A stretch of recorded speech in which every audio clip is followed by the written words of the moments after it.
Cape Cod in Central Gloucester with 0.58 acres with large, fenced backyard for gardening and enjoyment on cul-de-sac. This home shows like a model home with a large living room and dining room, a family den with a large storage closet, open kitchen to laundry room and a first floor bedroom and bath. The second floor offers 2 bedrooms and a bath.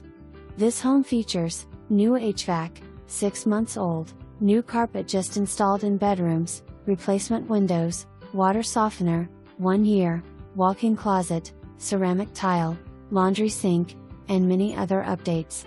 There's a large 24 by 24 attached garage with plenty of storage room. The driveway is paved. This home is located within minutes to schools, hospital, and shopping.